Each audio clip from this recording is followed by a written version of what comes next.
Glória a Deus. Fala para o teu irmão, meu irmão, Jesus veio para te salvar, meu irmão. Valorize essa salvação em nome de Jesus. João 3, a partir do versículo 16, diz assim a Bíblia Sagrada. Todos acharam amém? Não, olha o ensaio. Amém? Glória a Deus. João 3, a partir do versículo 16, diz assim a palavra do nosso Deus, a Bíblia Sagrada, a boca de Deus. Porque Deus amou o mundo de tal maneira que deu o seu Filho unigênito, para que todo o que nele crê não pereça, mas tenha a vida eterna.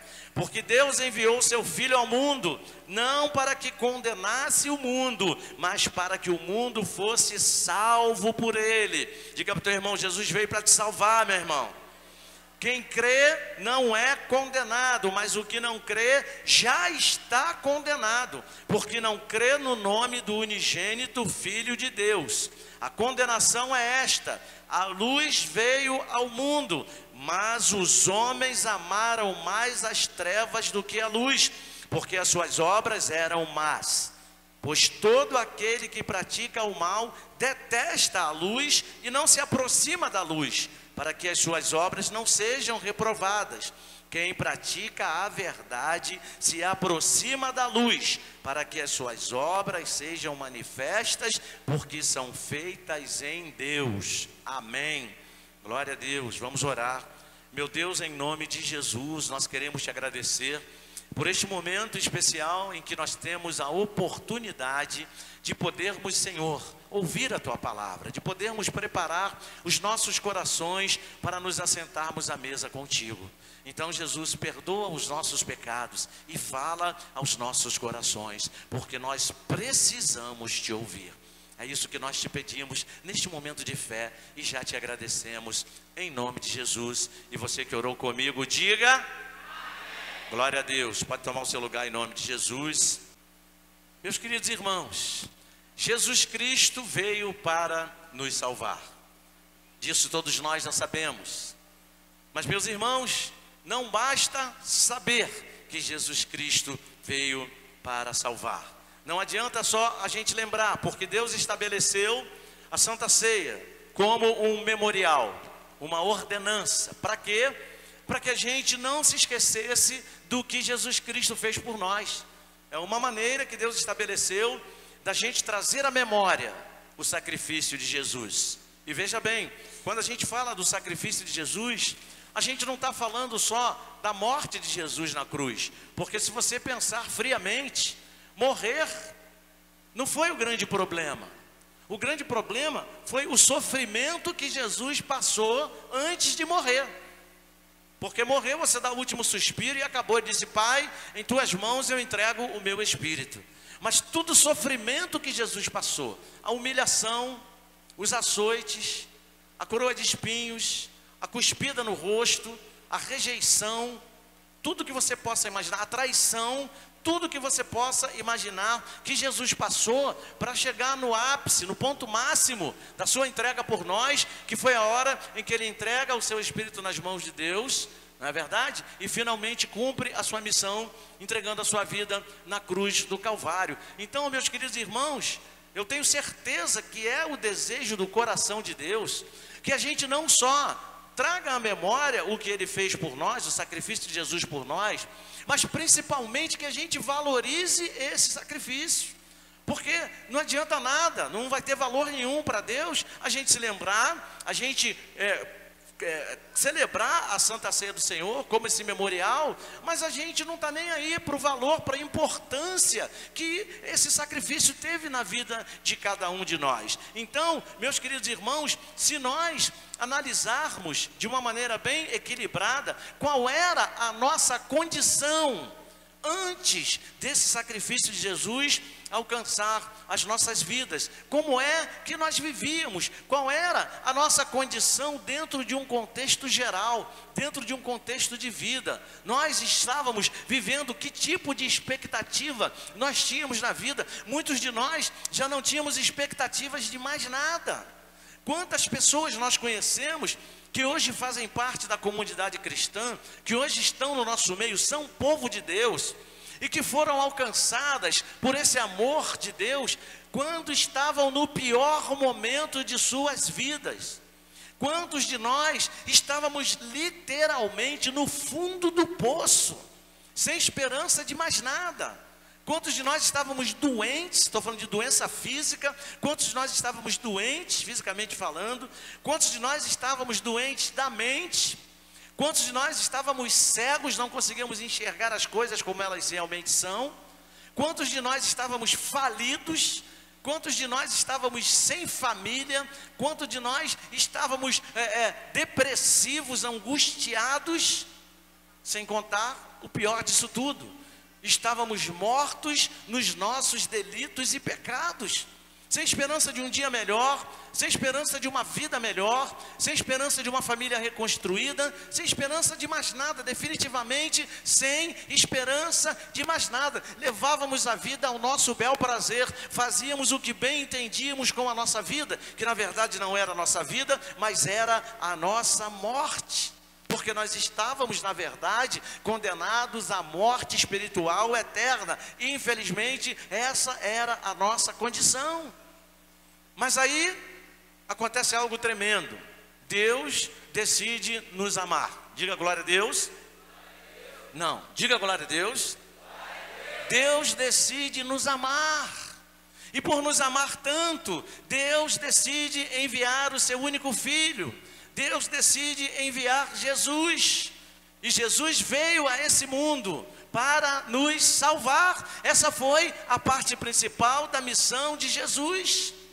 Nós não podemos nos esquecer dessa verdade. Se Jesus não tivesse vindo ao mundo para nos salvar, o que seria de nós? Nós teríamos, na pior das hipóteses, que usar aquela expressão popular mexicana: e agora, quem poderá nos defender?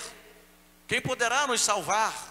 Não haveria salvação para nós, não haveria a menor possibilidade de termos uma vida, de encontrarmos, nem sequer saberíamos que existe uma vida verdadeira, porque quando a pessoa está morta nos seus próprios delitos e pecados, para ela está tudo certo. Eu sou uma pessoa boa, eu não faço mal para ninguém, então está tudo certo com a minha vida. Se eu morrer hoje, minha alma vai para o purgatório, os meus pecados serão purgados e está tudo certo. É assim que as pessoas pensam, mas não é assim que acontece. É preciso nascer da água e do Espírito, como Jesus falou para Nicodemos. Jesus disse: olha, Nicodemos, para entrar no reino de Deus é preciso nascer da água e do Espírito. E só é possível nascer da água e do Espírito através de Jesus Cristo. Só Jesus Cristo pode nos dar uma nova vida. Então, a gente não pode deixar que essa benesse maravilhosa se apague na nossa mente. E se nós não cuidarmos disso, o mundo vai se encarregar de abafar essa verdade nas nossas mentes. E não haverá gratidão no nosso coração. E a Bíblia diz: em tudo dai graças, principalmente pela nossa salvação, meus irmãos. Nós temos que agradecer a Deus todos os dias. A gente agradece pela saúde, a gente agradece pelo dinheiro, a gente agradece pela paz, por uma série de coisas, mas a gente não pode esquecer de agradecer pela nossa salvação. A gente não pode lembrar que nós somos salvos, que isso custou um alto preço para Deus, ter que enviar o seu único filho. A gente tem que lembrar disso todos os dias. Todos os dias, porque a nossa morte espiritual nos acompanhava o tempo todo, o dia todo. Não havia trégua. Então agora que nós estamos numa outra condição, graças a esse sacrifício que nós trazemos à memória hoje, já que nós estamos nessa condição, a gente temos que agradecer a Jesus, a Deus, todo dia. Sempre que a gente se levantar pela manhã, quando a gente abrir o nosso zoinho, primeira coisa que a gente vai fazer: Senhor, obrigado, porque um dia esse amor me alcançou, porque um dia essa salvação nos alcançou. Sabe por quê? Porque a nossa salvação partiu de um gesto de amor da parte de Deus. É o que diz o primeiro versículo que nós lemos: porque Deus amou o mundo de tal maneira, ou seja, a tal ponto, de dar gratuitamente o seu Filho unigênito, para que todo aquele que nele crê não pereça, mas tenha a vida eterna. Ele deu o que ele tinha de melhor para nós. Não é assim que quem ama faz? Quem ama não procura dar sempre o melhor? Foi isso que Deus fez. Quando Ele te amou, esse amor foi tão grande que Ele não mediu esforços. Ele tinha toda a autoridade para chegar lá no céu e fazer assim, ó. Vem cá, ô Gabriel, vem cá. Eu vou te mandar lá para salvar o homem que se perdeu. O homem que eu criei com tanto zelo, com tanto amor, e se perdeu pela desobediência. Fez o que não era para fazer, o que eu disse para ele não fazer, ele fez e se perdeu. Agora, Gabriel vai lá. Não, Gabriel não, você é só um anjo. Chama Miguel, Miguel é arcanjo. Vem cá, Miguel, você que é arcanjo. Vai lá e morre lá por eles, salva eles lá. Podia ter feito isso. Olha que Gabriel e Miguel têm Deus tem uma alta consideração por eles. Então podia mandar um deles, são seres especiais aos olhos de Deus. Mas Deus não fez isso. Ele pegou o que Ele tinha de melhor, o que Ele tinha de mais importante. Olha a grandeza do amor de Deus. A gente canta aqui uma série de canções sobre o amor de Deus. Olha a ousadia do amor de Deus. Enviar o seu único filho, pegar o que Ele tinha de melhor e enviar para nós. Ou seja, a nossa salvação partiu de um gesto de amor. Não foi por consideração, não foi por merecimento, não foi pelo nosso esforço, não foi pela nossa aparência, não foi pela nossa cultura, não foi pelas nossas posses, foi por amor. Diga para quem está do seu lado: Deus ama você, meu irmão. Deus tem você em alta conta. Então que tal valorizar esse amor? Que tal valorizar esse sacrifício? Eu pergunto para você, será que se a gente não tivesse um memorial para a gente celebrar todos os meses, será que a gente teria vivo na nossa mente esse sacrifício? Eu me lembro o que Jesus falou para a igreja de Éfeso, lá em Apocalipse, quando Ele escreve uma carta para essa igreja. Ele fala: olha, vocês são nota 10 no trabalho, vocês são nota 10 naquilo que fazem por mim e para mim, mas veja bem, está faltando só uma coisa em vocês. Vocês abandonaram o primeiro amor. Vocês me deixaram de lado. Vocês não se lembram de mim como deveriam. Vocês não buscam ter uma comunhão comigo. Vocês não valorizam a minha palavra. Vocês se esqueceram da parte mais importante. Eu me lembro, lá na casa do falecido, ex-falecido, eu não sei nem como é que eu chamo ele. Se chama de falecido, ex-falecido, ressuscitado, Lázaro. O ex-defunto, né? O ex-sorumbático, não sei, mas Lázaro, né? Eu me lembro quando Jesus estava lá na casa de Lázaro, e aí Marta e Maria, você conhece a história, Marta naquela agitação, fazendo macarrão com carne moída para Jesus, quer dizer, isso é por minha conta, tá? Mas lá na cozinha, correndo para lá, correndo para cá, e ela vê Maria, a outra irmã, sentou lá nos pés de Jesus e dos discípulos, e começou a comer o maná. Olha que coisa linda. Enquanto Marta queria macarrão, Maria queria maná. Não é maná-carrão, era macarrão e maná, uma diferença muito grande. Então o que aconteceu? Maria quietinha ali aos pés de Jesus, só recebendo aquelas palavras abençoadoras que Jesus estava ministrando ali. E Marta vai reclamar com ela, fala: como é que você está aí? E eu aqui ralando sozinha na cozinha. Jesus falou: deixa ela, Marta, deixa ela, porque ela escolheu a melhor parte. Você está aí preocupada com tanta coisa, mas ela escolheu a melhor parte, e isso não vai ser tirado dela. Então, o que Jesus estava mostrando? Que a melhor parte é estar coladinho com Jesus. Porque quando eu estou coladinho com Jesus, eu estou me alimentando espiritualmente, eu estou ficando cada vez mais cheio de Jesus, e eu nunca vou me esquecer do sacrifício que Ele fez por mim, que me salvou, que abriu a porta do céu, para que eu possa ter a minha entrada garantida quando chegar naquele dia. Você está entendendo? Então Maria valorizou a melhor parte. Então nós precisamos valorizar, porque a melhor parte não é a riqueza que Deus nos dá, a melhor parte não é a cura que Deus nos dá, a melhor parte foi a salvação que Ele nos concedeu. Não adianta nada eu ser curado por Jesus, não adianta nada eu ser enricado por Jesus e morrer e não ir para a glória com Jesus. Não adianta nada. Se eu não tiver salvação, as outras coisas não adiantam nada.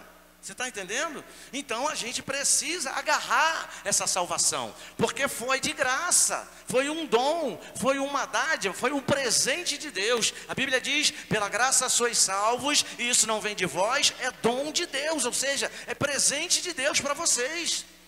Então nós temos que agarrar a nossa salvação com unhas e dentes, mas muitas vezes parece que a gente vive num tempo em que as pessoas não dão o devido valor à salvação.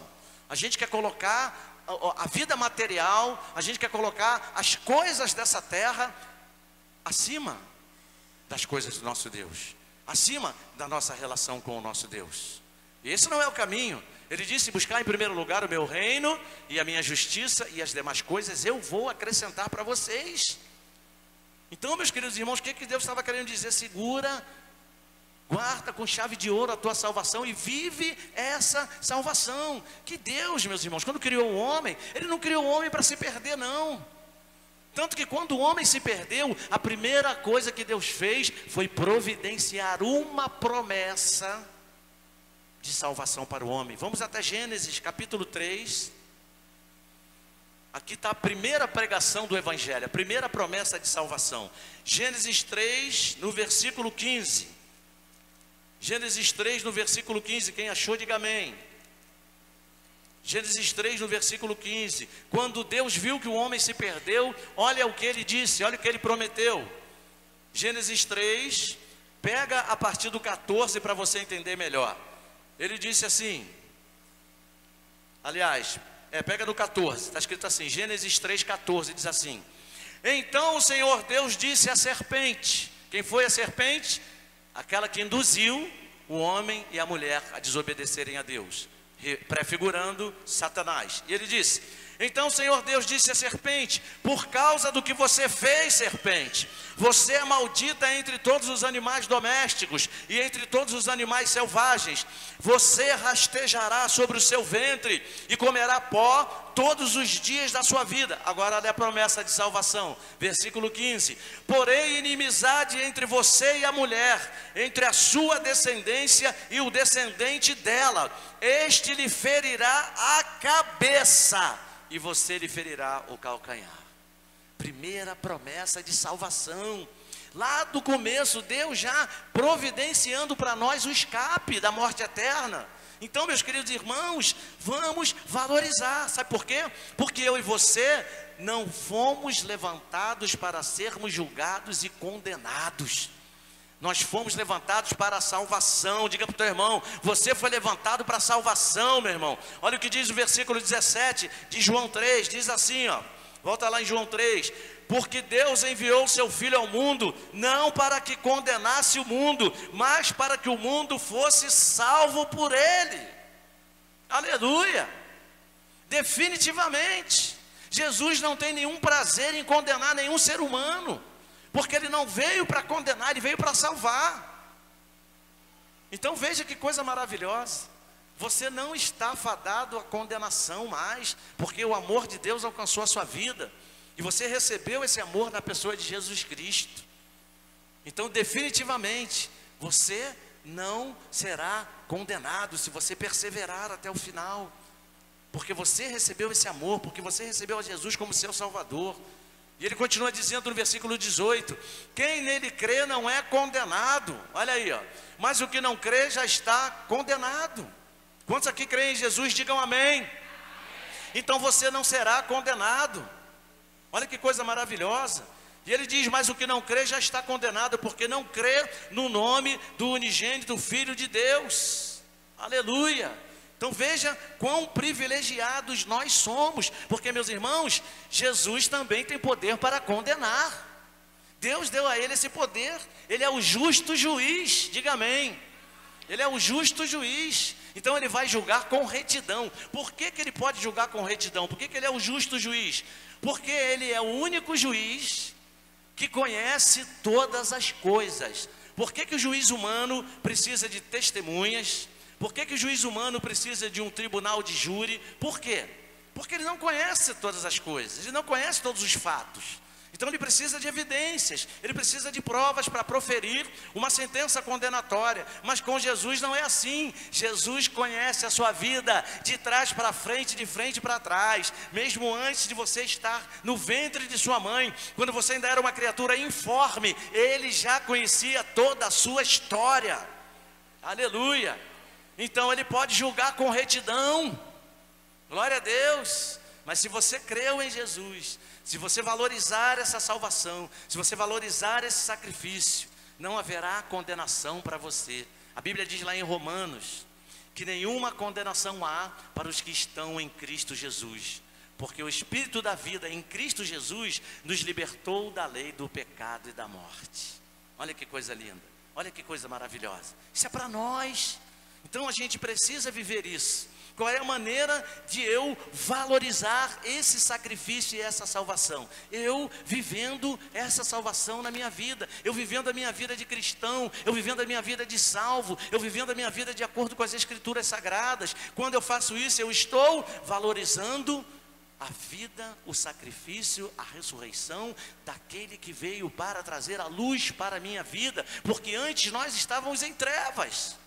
Nós não sabíamos por onde andávamos, e quem anda na escuridão tropeça, e quem tropeça cai, e quem cai se machuca e muitas vezes morre. Veja como uma coisa vai puxando a outra, não é verdade? Mas quem anda na luz não tropeça, porque consegue enxergar com clareza. Diga para o teu irmão: Jesus trouxe luz para a sua vida. Veja o que diz o versículo 19 de João 3, diz assim, versículo 19 agora: a condenação é esta: a luz veio ao mundo, mas os homens amaram mais as trevas do que a luz, porque suas obras eram más. Pois todo aquele que pratica o mal detesta a luz e não se aproxima da luz. Para quê? Para que suas obras não sejam reprovadas. Isso te lembra de alguma coisa? Te lembra das pessoas lá fora. Te lembra de você mesmo quando estava lá fora, perdido no mundo. O que a gente achava quando alguém chegava para falar do amor de Deus para a gente? Quando alguém falava que nós éramos pecadores, muitos de nós queríamos até bater, queríamos briga. Você não é melhor do que eu? Como é que você diz que eu sou pecador? Eu sou uma pessoa honesta, sou uma pessoa boa, eu não sou pecador não. Se ofendiam quando a gente dizia: olha, você precisa se arrepender dos seus pecados. Que pecado? Problema meu, eu vivo a minha vida, eu cuido da minha família, eu trabalho. As pessoas se ofendiam quando a gente dizia que elas precisavam se arrepender dos pecados e continuam se ofendendo. Por quê? Porque elas estão nas trevas e não querem se aproximarem da luz. Quem é a luz? Jesus, amém? Não querem se aproximar da luz, porque quando a gente as trevas chegam diante da luz, as trevas são dissipadas e todas as obras daquelas pessoas vão vir à tona, não é verdade? E todos vão ver as obras más, as obras ruins, ou seja, os pecados da vida.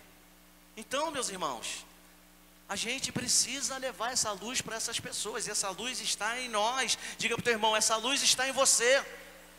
Como é que eu sei que essa luz está em você? Porque Jesus falou, vocês são a luz do mundo. Interessante, vocês são a luz do mundo. Olha aqui, vamos comigo lá em Mateus, volta aí um pouquinho, o Evangelho de Mateus. Quem achou, diga aleluia. Quem achou, diga glória a Deus. Quem achou, diga amém então. Amém. Glória a Deus. O Evangelho de Mateus capítulo 5, no versículo 14, diz assim, ó: vocês são a luz do mundo. Olha para o teu irmão e fala assim: meu irmão, é para você que Jesus está falando. Você é a luz do mundo. Você é um pirilampo do mundo. Há quanto tempo você não vê um pirilampo? Na roça ainda tem, tá? Mas aqui na cidade a gente não vê mais pirilampo. É como se a gente fosse os vagalumes do mundo. E ele continua dizendo: vocês são a luz do mundo. Não se pode esconder uma cidade situada no alto de um monte, nem se acende uma lamparina para colocá-la debaixo de um cesto, mas num lugar adequado, onde ilumina bem todos os que estão na casa. Assim brilhe também a luz de vocês diante dos outros, para que vejam as boas obras que vocês fazem e glorifiquem o Pai de vocês que está nos céus. Lembra do que Jesus falou lá em João? Olha o que ele falou aqui, no versículo 20, no 21 ele disse: quem pratica a verdade se aproxima da luz, para que as suas obras sejam manifestas, porque são feitas em Deus. Então você tem que brilhar, você tem que ficar no velador, para que todos possam ver a luz que há em você, e essa luz é Jesus. Quando você faz isso, você está valorizando o sacrifício de Jesus. Quando você faz isso, você está valorizando o amor de Deus pela sua vida. Então não se esconda, não se exima da sua responsabilidade de trazer luz para os perdidos dessa terra. Nós não podemos fugir dessa responsabilidade. Essa responsabilidade foi dada a nós. Vocês serão a luz do mundo. Vocês serão o sal da terra. Iluminem essa terra, deem sabor a essas vidas. E a gente faz isso através da nossa vida. Nós vivemos em Cristo para que outros possam viver também através dele. Veja a importância da sua vida.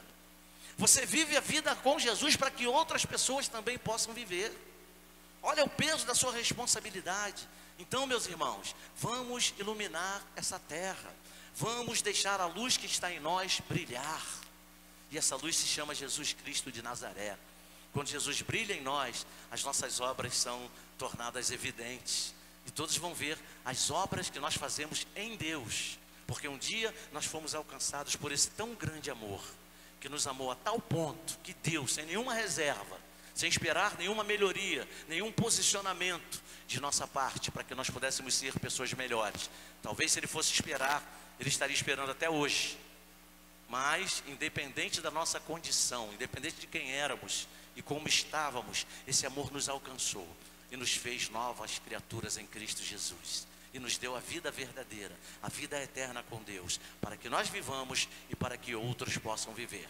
Quando a gente vive dessa forma, a gente está valorizando não só o sacrifício, mas principalmente o amor de Deus por nós. Amém? Aplaudam o nome de Jesus e fique de pé. Glória a Deus, aleluia.